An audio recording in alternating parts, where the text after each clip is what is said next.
Crisis no atendida es crisis causada.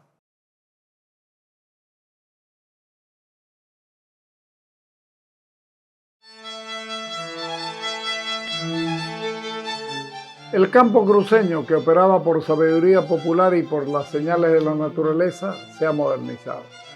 Ahora, en 2025, los satélites y las aplicaciones móviles nos dicen cuándo va a llover y cuándo va a parar la lluvia. Sin embargo, esta modernidad trae con ella una nueva y desesperada preocupación: la escasez de diésel. Un problema que es la consecuencia de la mala gestión del modelo económico del MAS, que dilapidó la riqueza gasífera del país, agotó los campos de producción y se negó a realizar las inversiones necesarias. Esta crisis es una crisis preparada que nos lleva a la decadencia. La falta de combustible y dólares nos condena a la parálisis. El congelamiento del tipo de cambio, una medida política, fue el inicio de un camino que ha llevado a la insolvencia del Estado. Un problema que afecta directamente al corazón productivo de Santa Cruz, el campo. La crisis de combustible del 2008 debió servir como una advertencia, pero la administración de turno, en lugar de invertir, se justificó con pretextos políticos, ignorando a propósito que la reducida producción y el desabastecimiento eran una falta real de combustible y plata. Esta negligencia se repitió en la gestión actual, que a pesar de las constantes señales de la crisis económica, se mantuvo en la negación, sosteniendo una supuesta estabilidad que se desmoronó públicamente a principios del año 2023. Las evidencias estaban ahí. Las reservas internacionales habían caído a un nivel alarmante y, asimismo, la empresa estatal no podía abastecer de combustible al país. La falta de dólares es la gran interrogante sobre el futuro del país, lo que trajo de manera inevitable la escasez de combustible. Es decir, el gobierno sabía que sin dólares no podía importar la sangre del movimiento económico y que la caída sería en cadena. Ahora, en este tercer y último capítulo, exponemos los intentos desesperados del gobierno para salir de este laberinto, sus promesas incumplidas, sus acuerdos fallidos y la dolorosa confesión de la insolvencia, revelando la triste verdad de una crisis que ha sido deliberadamente causada.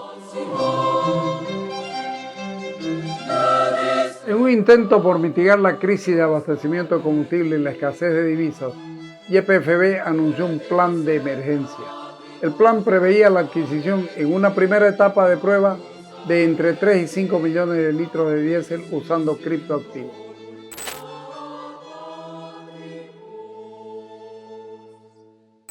La medida, respaldada por un decreto supremo, se dirigía de manera exclusiva a sectores productivos que generan divisas, como la agricultura y la minería, sin beneficiar al consumidor común.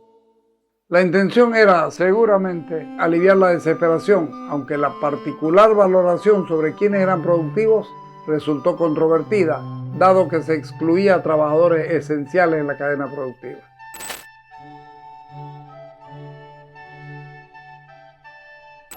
Sin embargo, el plan no salió bien, probablemente por falta de conocimiento en su implementación. Poco después del anuncio, las autoridades desmintieron la compra de combustible con criptoactivos, argumentando que la mayoría de las empresas aún no la aceptan como forma de pago. Esto generó más absurdos, ya que nadie anunciaría una acción inviable por negativa de proveedores.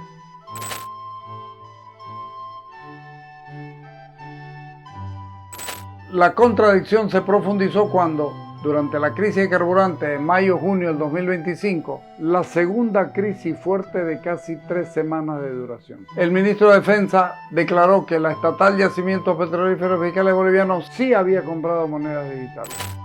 Esto llevó a la inmediata desmentida por parte del presidente de YPF el 27 de mayo del 2025, cuando dijo: no hicimos ninguna transacción con criptomonedas, una mala información que debe tener el ministro de Defensa, dado que no es su sector, evidentemente. Pero Yacimientos no hizo ninguna transacción con criptomonedas y ahora tampoco, porque ya tenemos un decreto supremo para no hacerlo. Así que no compramos criptomonedas para comprar combustible ni ningún servicio hasta ahora.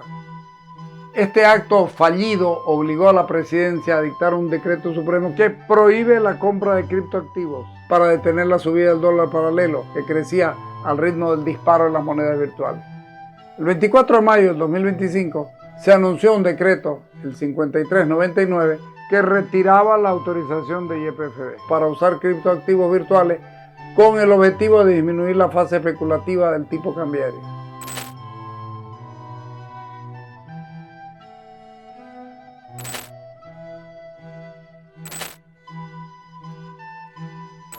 Cuando la población se enteró de la supuesta compra de activos por parte de Yacimientos, el dólar paralelo subió hasta casi igualar a las criptomonedas.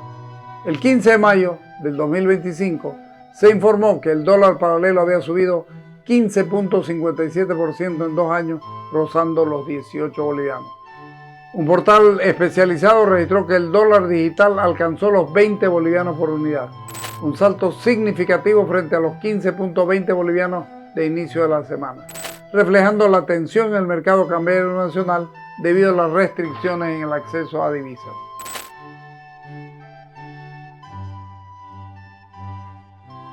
Ante esta situación en las calles, el presidente de Yacimientos señaló que había algún elemento especulativo en el dólar y que el rumor de compra con criptoactivos había hecho que USDT se disparara, incluso sin haber realizado operaciones.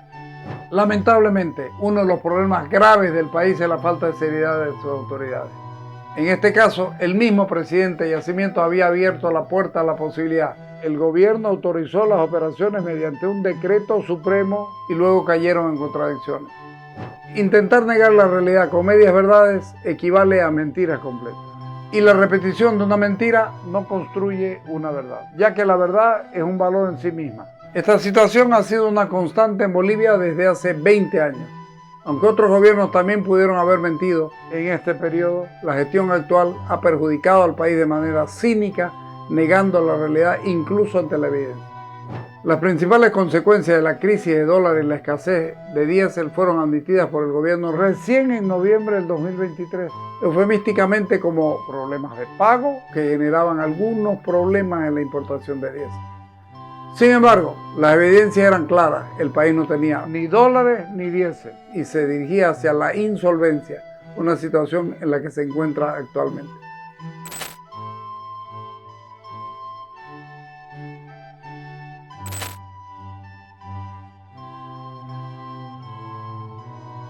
Desde la declaración de noviembre de 2023 hasta julio del 25 pasó 1 año y 8 meses.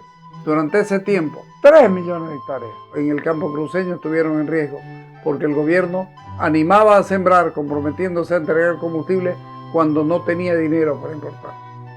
Se justificaba la falta por una sobredemanda, ignorando que la demanda de combustible aumenta en eventos predecibles y planificados como la siembra o la cosecha. El 8 de julio de 2025, nuevamente el presidente reconoció públicamente que su gobierno no podía garantizar el abastecimiento pleno de diésel y gasolina en el país debido a la falta de financiamiento externo. Cuando una persona o un gobierno no puede hacer frente a sus obligaciones económicas, es insolvente. Y el gobierno es insolvente porque no puede conseguir dinero siendo su obligación, ya que la empresa petrolera es del Estado y tiene la exclusividad en la importación de combustible y la venta al público. El presidente atribuyó la crisis al estrangulamiento de créditos por parte de la Asamblea Legislativa Plurinacional. Por el tema de la gasolina y el diésel, bueno, como lo hemos dicho, también un medio de comunicación, mientras tengamos estrangulado el financiamiento externo, mientras no tengamos la posibilidad de garantizar los recursos para la compra y el abastecimiento de diésel y gasolina, por supuesto que eso no está garantizado.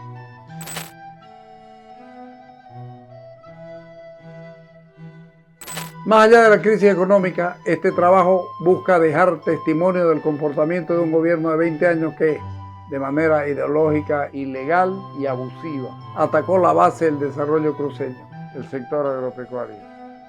Este es el recuento de poco más de 2 años y medio de ataques abiertos contra el modelo y la estructura productiva cruceña, incluyendo la toma de propiedades productivas con propietarios legales. Estos hechos tienen una larga historia.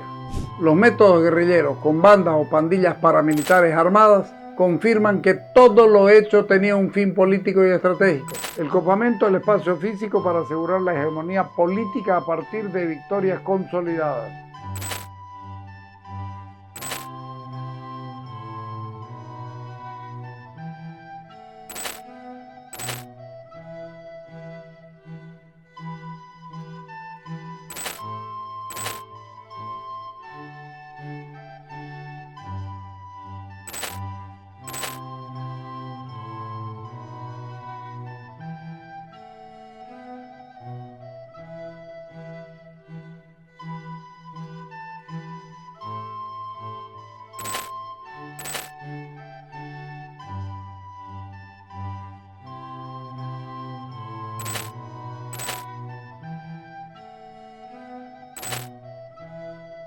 El año 2024 fue un annus horribilis para Santa Cruz y para Bolivia, un término que describe un año marcado por eventos negativos y llenos de dificultades.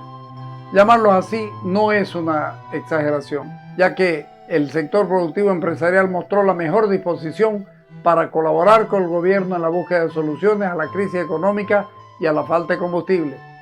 A pesar de los esfuerzos, prácticamente no se logró nada, demostrando la incapacidad del gobierno para sacar al país del pozo. En gran parte porque nunca comprendieron la magnitud de la crisis que padecían. El 2023 cerró con fuertes advertencias de los empresarios sobre el nivel de reservas que ubicaban a Bolivia como el país con la reserva más baja de Latinoamérica, incluso por debajo de Argentina y Ecuador. Se instaba en ese momento a sincerar la situación sobre el agotamiento de las reservas en divisas, a pesar de las operaciones con los derechos especiales de giro del Fondo Monetario Internacional, la liquidación de títulos estructurados en otras monedas y la venta parcial de oro monetario. La preocupación radicaba en la disminución de recursos para el sector privado, lo que ponía en peligro al país.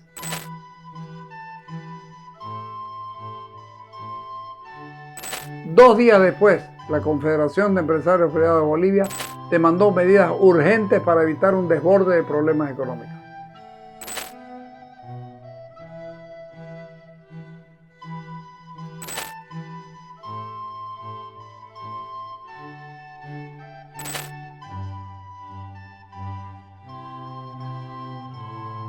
Tras de las advertencias de diciembre del 2023, el año político en materia económica comenzó con una declaración del gobierno que tardó en responder más de 2 meses en un caso y solo 2 días en otro, anunciando una reunión para el 19 de febrero del 2024. En esa ocasión se aprovechó para marcar la cancha, reiterando que la falta de dólares era un problema especulativo y, por tanto, transitorio, sin aportar nada nuevo.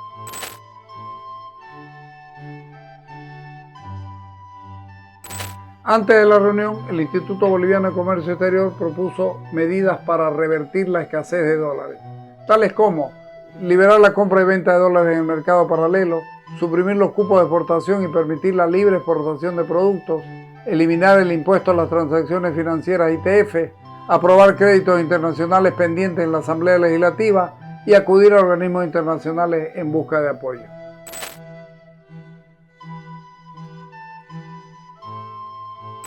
La reunión se llevó a cabo en las oficinas del Ministerio de Economía en La Paz, con la participación de representantes del empresariado cruceño, quienes habían sido los primeros en señalar la gravedad de la situación. Aunque se anunció la flexibilización del modelo, esto fue más para la galería que una realidad.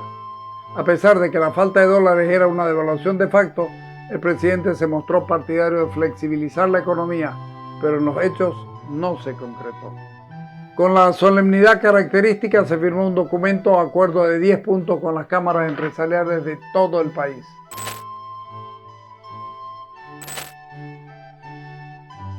Como era de esperarse, las expectativas sobre la eficacia de estas medidas eran cautas, ya que se requería un esfuerzo administrativo urgente y pragmático por parte del gobierno. Sin embargo, no funcionaron. Meses después fue necesario otro acuerdo con más puntos.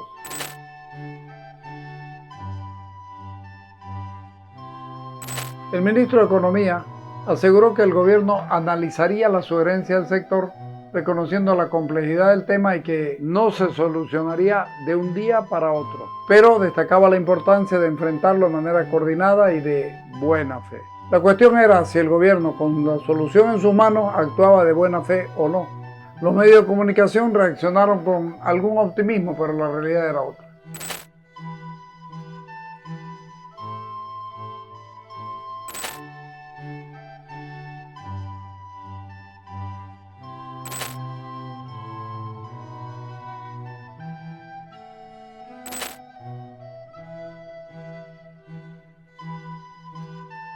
El presidente Arce se dio tiempo para hablar con el presidente de CAINCO, Jean-Pierre Antelo, y con el director de la institución para evaluar medidas. Antelo fue muy claro al señalar que las soluciones no son sencillas porque los problemas son estructurales. También expresó dudas y desconfianza sobre la prisa del gobierno en aprobar contratos de litio con China y Rusia. Y remarcó, además, la necesidad de reemplazar la falta de gas natural por la economía del litio. Antelo advirtió que 2024 iba a ser un año complejo con grandes retos en el plano económico y que los aumentos salariales propuestos por la Central Obrera Boliviana no eran viables.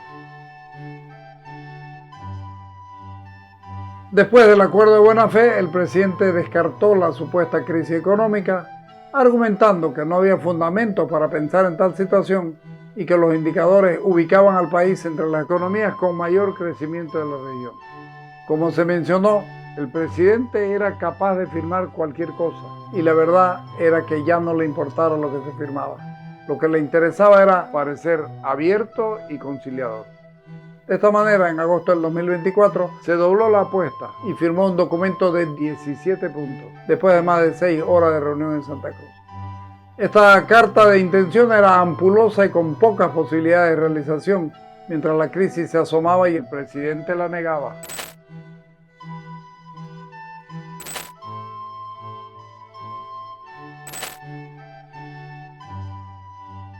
En noviembre del 2024, los ministros se reunieron con la Asociación Nacional de Productores de Oleaginosas, ANAPO, y se aprobó el uso de la soya HB4. Sin embargo, un año después, los resultados de las pruebas del campo en soya están muy atrasados y en trigo casi no se ha avanzado nada. En soya hubo avances, pero luego se perdió la semilla y hubo que importar más, lo que sugiere que el experimento continúa hasta ahora. La soya HB4 ya está probada y en producción en varios países del 2015, por lo que su lenta implementación en Bolivia es absolutamente incomprensible. También se trató el tema diésel. El ministro Yamil Flores aseguró que venían con toda la predisposición para organizarse y garantizar el combustible para el sector productivo en todos los sectores. Lo mismo repitió en el mes de agosto a finales.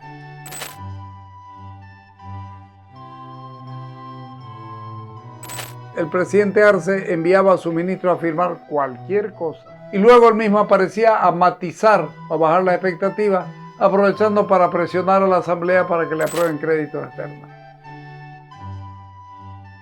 Aseguraba que actuaría con políticas económicas oportunas y activas para garantizar la estabilidad y el crecimiento. La deuda externa superaba los 13.500 millones de dólares y la deuda pública, más la interna, se acercaba al 80% del PIB.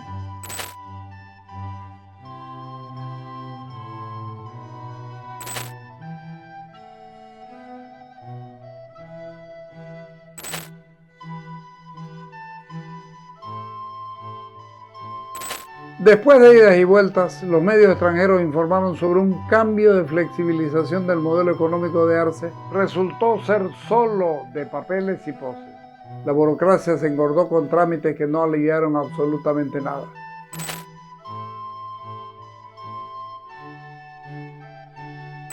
El problema por la falta de dólares crecía y se expandía a sectores sensibles como el industrial, lo que amenazaba con el desabastecimiento de medicamentos. Aunque se liberaron las exportaciones agrícolas, esto se hizo fuera de tiempo de exportación y no había ni diésel ni dólares, perjudicando mucho más al sector. Además, en una especie de represalia por su propia incapacidad para detener el contrabando de aceite comestible y carnes, el gobierno recurrió a la prohibición de las exportaciones, sumando un sinsentido a otro.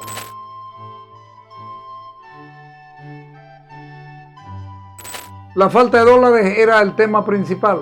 Si no había, no se lograría traer diésel ni insumos para la industria ni mover la economía. El presidente prometía tomar en cuenta las propuestas empresariales, pero muchos se preguntaban cómo. Si no había dólares, el gas había caído y las exportaciones estaban en problemas. El presidente aseguraba que no había crisis económica y acusaba a los opinadores de alarmar a la población. Afirmaba que el dólar estaba bajo el colchón de la gente cuando los datos económicos del país desnudaban la mayor escasez de reserva en 2 décadas.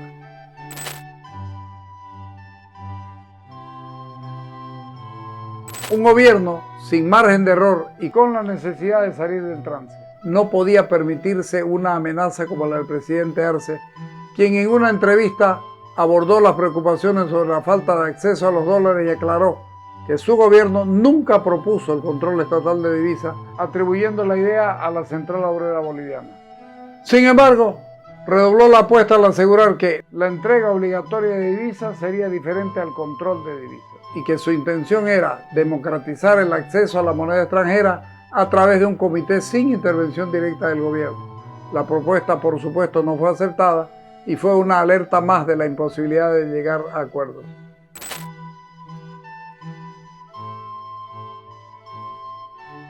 Más adelante, en 2025, se intentó entrar por la ventana decomisando ya no los dólares invisibles, sino las mercancías que el gobierno necesitaba controlar o vender, subvencionada a una caja sin fondo llamada EMAPA.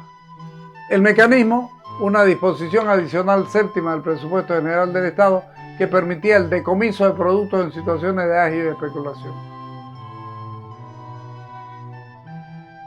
Queda claro que, desde fuera del país, la situación se veía peor aún. En 2023, un medio influyente de América Latina replicó una nota de The Economist que afirmaba que Bolivia estaba al borde de una crisis económica y que su modelo estaba en quiebra. Aseguraban que, tras 2 décadas de políticas estatistas, el gobierno no tenía la forma de controlar los índices más básicos y las reservas desaparecían. Todos veían desde antes lo que se está sufriendo ahora en 2025. A pesar de que las autoridades decían, como varios países tenemos ciertas dificultades en la disponibilidad del dólar, pero no estamos en una crisis económica estructural. Un año y pocos días después, el presidente reconocía la insolvencia de yacimiento, es decir, del Estado, que no podía sostenerse con semejantes ausencias.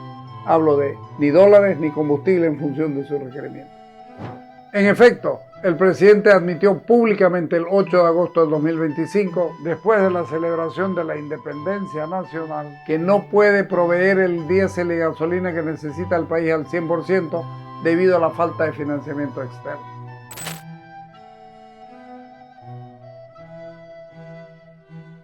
Cuando una persona no puede pagar o hacer frente a sus obligaciones económicas porque no tiene los medios para hacerlo, esta persona, o en este caso el gobierno, es insolvente.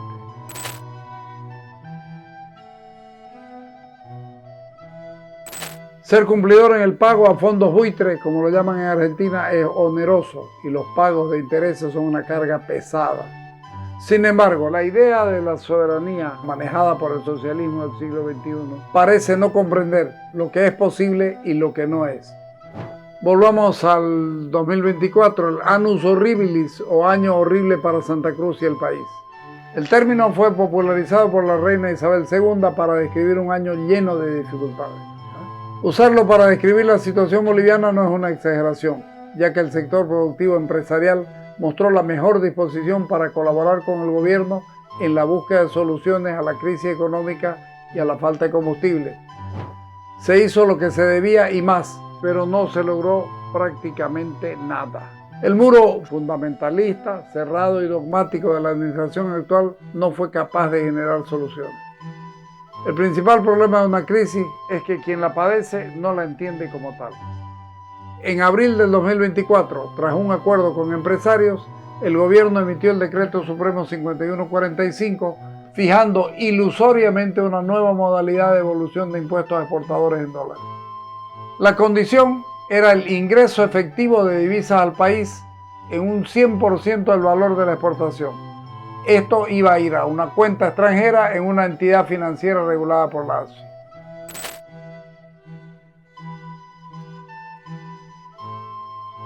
A pesar de esto, y sin respaldo de ningún tipo, el presidente aseguraba que la moneda boliviana era demandada en alguna frontera debido a su estabilidad. ¿La habrá demandado alguien? Pues no.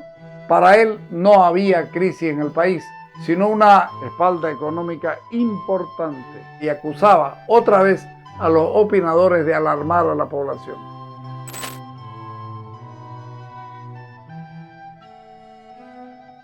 El 8 de septiembre del 2024, el presidente, buscando mostrarse activo, anunció haber identificado 8 causas de la escasez de dólares y combustible y expuso 3 soluciones estructurales en marcha, asegurando que el gobierno tenía un plan y una estrategia clara. No estamos improvisando, estamos resolviendo y nuestros hijos tienen futuro, dijo.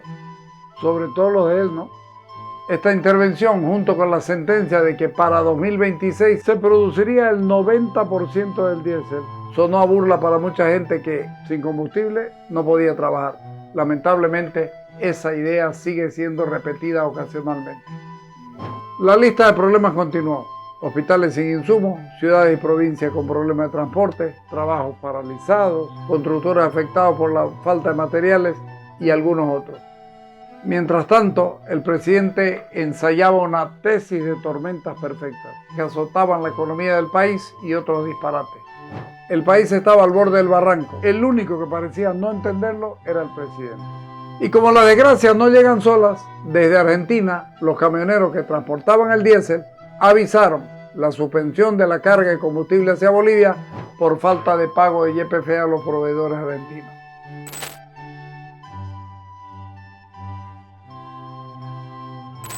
Bolivia es un país insolvente. El 8 de julio del 2025, el presidente constitucional del país, Luis Arce Catacora, reconoció que el gobierno no puede garantizar el abastecimiento pleno de diésel y gasolina en el país debido a la falta de financiamiento externo.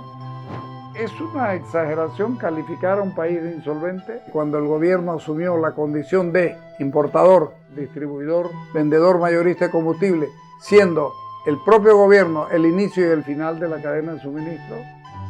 Reitero, si el proveedor importador no puede cumplir con esa condición por falta de financiamiento externo, es porque es insolvente y la existencia de la empresa no justifica su continuidad. Así, Arce confesó: mientras no tengamos la posibilidad de garantizar los recursos para la compra y el abastecimiento de diésel y gasolina, por supuesto que eso no está garantizado. Además, admitió que la provisión actual del 100% de la demanda de diésel es insuficiente para reducir las filas en los surtidores y atribuyó la crisis al estrangulamiento de créditos por parte de la Asamblea Legislativa Plurinacional.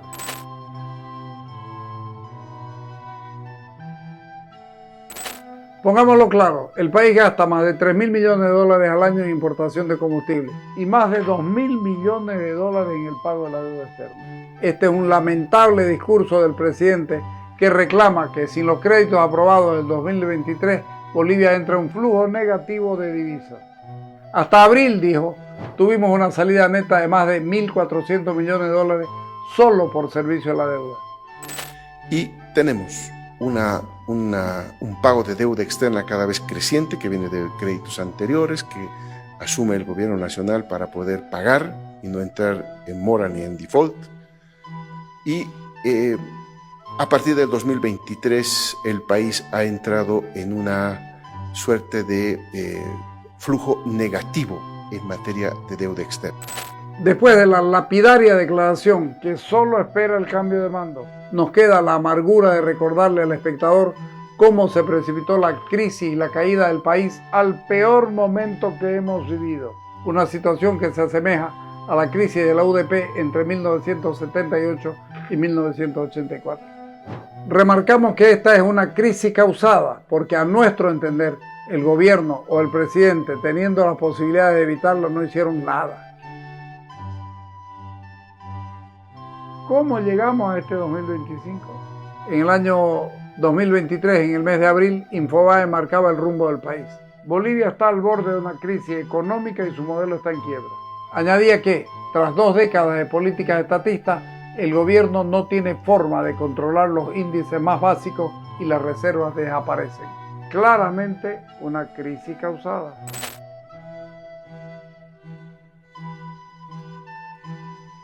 Un año después, en abril de 2024, Bloomberg y La República de Colombia titularon: datos económicos de Bolivia demuestran la mayor escasez de reservas en 2 décadas, haciendo hincapié en los malos datos económicos de los elevados precios.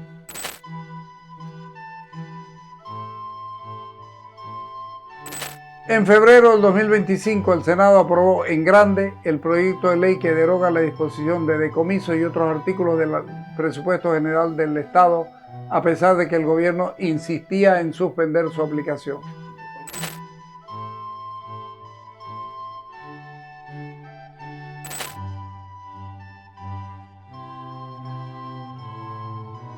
Caínco no aceptaba la abusiva disposición séptima, considerándola una medida política y discrecional, y cuestionó el acuerdo entre la Confederación de Empresarios Privados de Bolivia y el gobierno. La postura de Caínco era clara. La norma debía ser abrogada, no solo suspendida, ya que facultar al Estado a confiscar productos bajo el pretexto de agio dinamitaba la seguridad jurídica en la cadena productiva.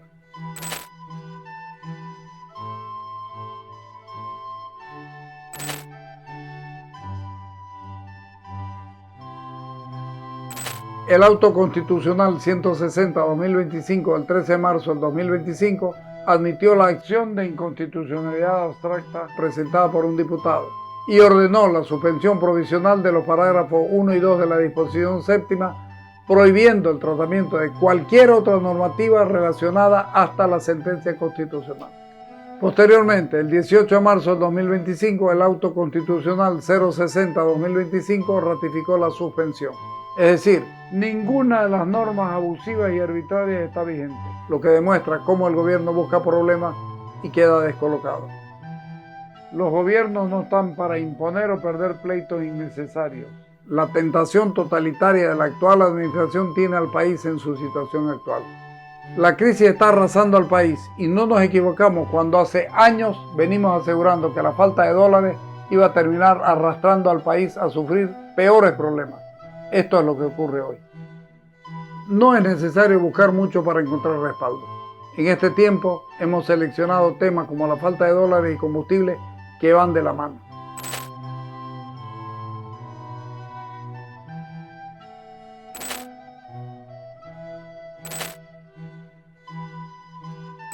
La sentencia de 90 días, el tiempo que se podría comprar lo que el país necesitaba, se redujo al año siguiente a 60 días y esa es caída sin red.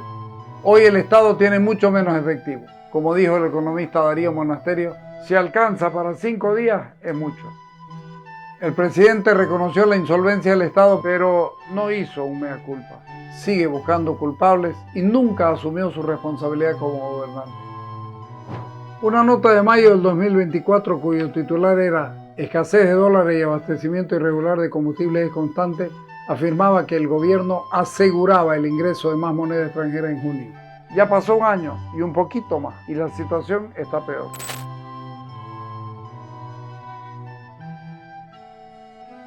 La Deutsche Welle, en una nota de mayo del 2024, citó al presidente diciendo: "Como varios países tenemos ciertas dificultades en la disponibilidad del dólar, pero no estamos en una crisis económica estructural como pretende posicionar la oposición para generar crisis política y acortar nuestro mandato".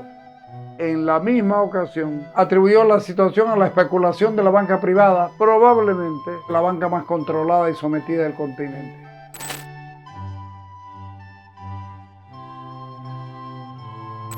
Esta declaración contradice su otra aseveración de que los dólares estaban ocultos bajo los colchones, una frase coloquial que denota la desconfianza a las políticas de gobierno y el miedo a una devaluación. En boca del presidente, con estudios universitarios, esta frase denotaba una pobreza declarativa y cero academia.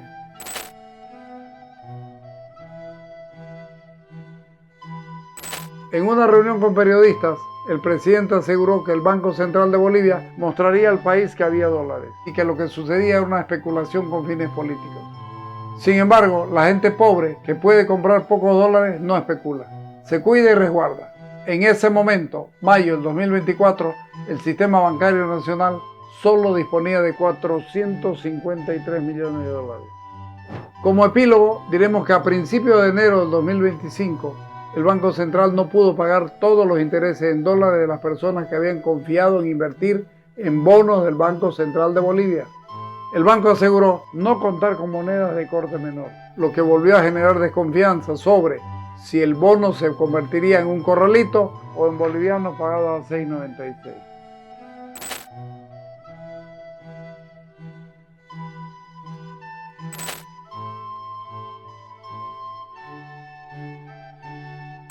Año nuevo, mentira vieja. Yacimiento aseguró que en 2025 no habría filas por combustible debido a mejoras en la logística de importación. Un absurdo, porque el problema de las filas no era de logística, sino de carencia de dólares. En Argentina y Paraguay, los camiones cisternas no cargaban por falta de dinero, lo que generaba las filas en los surtidores. Estamos en los tiempos de la sábana corta. Si te tapas la cabeza, te tapas los pies.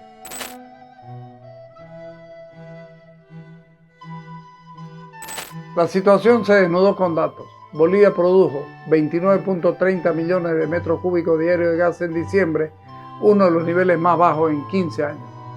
En 2023 la producción de gas cerró en 36 millones de metros cúbicos, con una clara tendencia a la declinación. La oferta de líquidos terminó en 24.980 barriles.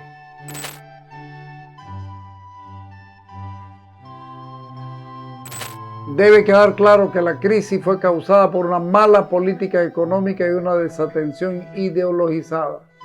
En 2024, el país exportó 1.500 millones de dólares en gas, lo que no estaría mal si hubiera sido un superávit, pero era una miseria. Las ventas de gas natural cayeron un 20% con relación a 2023 y se gastaron 800 millones de dólares más de lo recibido. En total, 2.294.1 millones de dólares salieron del país para subvencionar, sin lógica económica alguna, la importación de diésel y gasolina.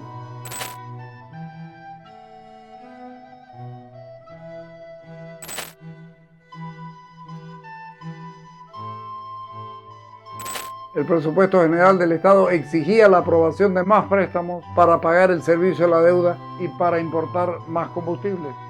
Es el caballo de batalla de la administración durante todo el 2025. Además, se calculó un crecimiento que no corresponde con la realidad.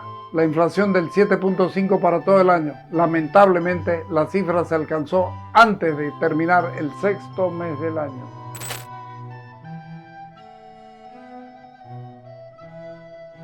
Ante este panorama, Caínco, en conferencia de prensa, expuso al presidente como una figura sin liderazgo, sin decisiones y sin saber qué hacer frente a la crisis.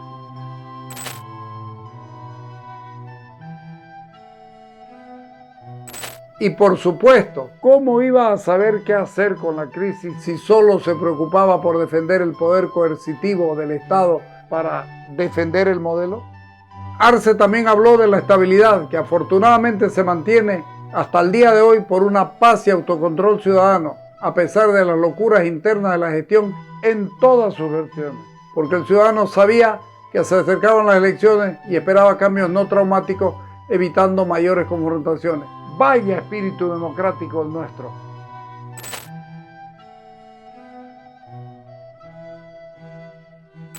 La tarea de Yacimiento era suplir la falta de combustible que en su mayoría se producía en el país, pero no se tuvo el tino de trabajar en un reemplazo planificado.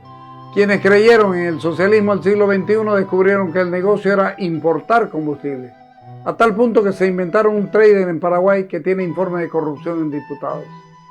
Se importaba, se llevaba a las refinerías de Santa Cruz, Cochabamba y La Paz, se vendía con pago adelantado de los surtidores. Se esperaba mantener la oferta permanente e invariable, pero no.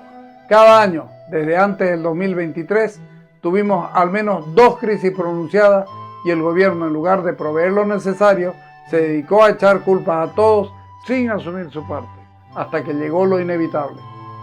Los ingresos por la venta de gas se despilfarraron en canchas de fútbol, estadios inútiles, edificios y sedes políticas, un museo personal, un parlamento feo por fuera y rústico tecnológicamente por dentro. Ni siquiera funciona el tablero de votación, la casa grande del pueblo, donde el pueblo no entra pero tiene jacuzzi, gimnasio y aposentos presidenciales, unos cuantos ministerios de dudoso buen gusto y seguro sobreprecio.